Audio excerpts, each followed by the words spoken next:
listening to the Art of Homeschooling podcast, where we help parents cultivate creativity and connection at home. I'm your host, Jean Miller, and here on this podcast, you'll find stories and inspiration to bring you the confidence you need to make homeschooling work for your family. Let's begin.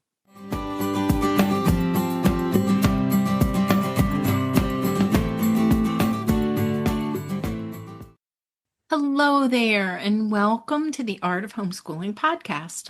And we're back after a little summer break. So happy to be connecting with you in this way. I'm Jean, and today we're diving into a theme that feels especially important at the start of a new homeschool year, when simple is enough.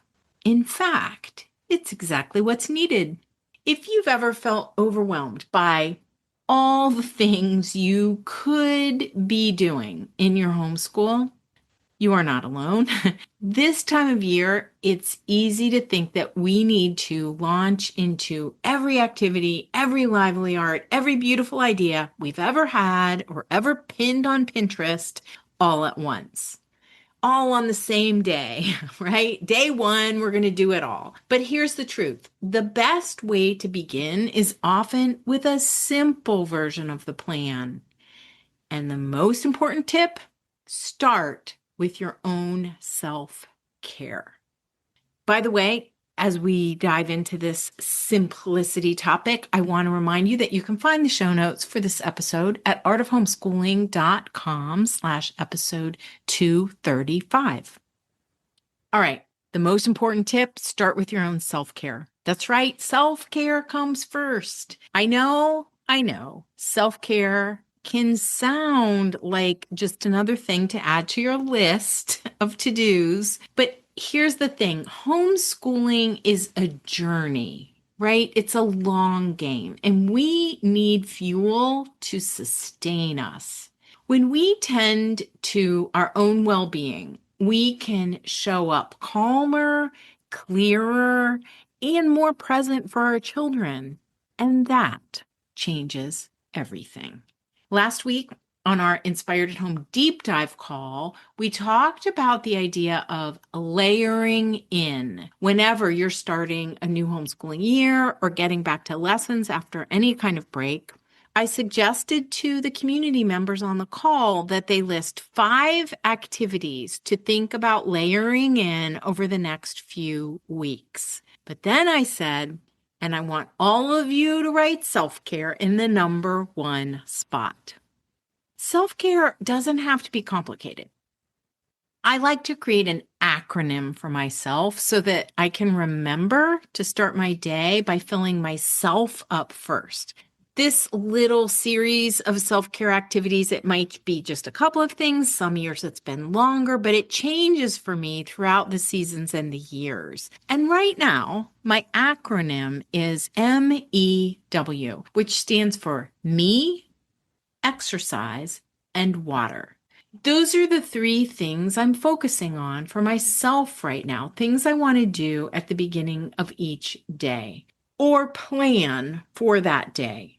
The first one is pick something just for me and then get in some movement and drink my water. Those are my 3 things. Scaling back to basics here.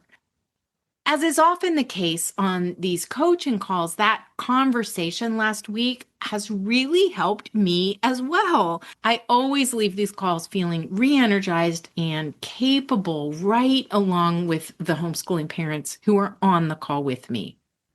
So when Monday rolled around and I was feeling really low energy, instead of powering through my to-do list or beating myself up for feeling the way that I was, I picked up a novel that I'm reading just to sit and read for a little bit, and then wandered into the garden to harvest some tomatoes, eggplant, and squash.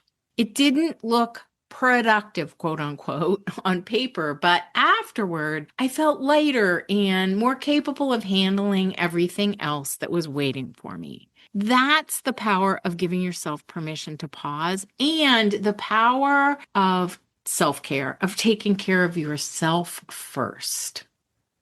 So I invite you to reflect. What's one small, nourishing thing you can give yourself today? Think of it as one simple way you can tend your garden beds to create fertile soil for sowing the creative seeds you need for your homeschooling. Now, let's talk about layering in activities. Think of the homeschool year like planting a garden. You don't sow every single seed on the same day. You start with a few, you tend to them, and then you add more over time. In homeschooling, that might mean beginning with the core rhythm of your day, like meals, rest time, and bedtime, and one or two main activities. We call those anchor points throughout our day. Once that feels steady, you can layer in a main lesson, then skills practice, then handwork, time outdoors, read alouds, whatever else you want to add in. This way, you and your children can adjust gently without overwhelm. It's not about rushing to fit it all in. It's about building a rhythm that feels nourishing and connecting. We call this layering in the activities. And you can do it gradually and with intention at the start of any new year or season. Now, here's a question that often comes up. What does enough look like? So here's the most important part. Enough doesn't mean doing all the things. That is not the definition of enough. Enough can be one meaningful lesson, one shared story, or one walk outdoors together. Enough might be a little handwork while you read aloud or 10 minutes of watercolor painting. Progress does not come from filling every minute of every hour of every day. It comes from consistency, presence, and the connection you're building with your children. So I invite you to celebrate the small wins because those small steps repeated with love become the foundation for your entire homeschool year. Think about the garden. Tiny seeds tended with loving care grow into beauty and bounty and goodness. You can add more tomorrow or next week once you sense your days are going smoothly and feel spacious. But right now, focus on planting the seeds. As you begin a new homeschooling year, remember this. Enough often looks simple. Start with self-care, layer in activities gradually, and celebrate the small victories. You don't have to do it all at once. In fact, the magic often lives in the quiet, simple moments you might be tempted to overlook. And if you're looking for more support in making your homeschool year feel doable and meaningful, bring this idea of simplicity and layering in activities, I'd love to invite you to join me inside the Inspired at Home community. Each month, we explore gentle practices and simple tools to help you create a homeschool rhythm that really works for your family. This month, we're focusing on creating the space for homeschooling, both the physical and the mental space.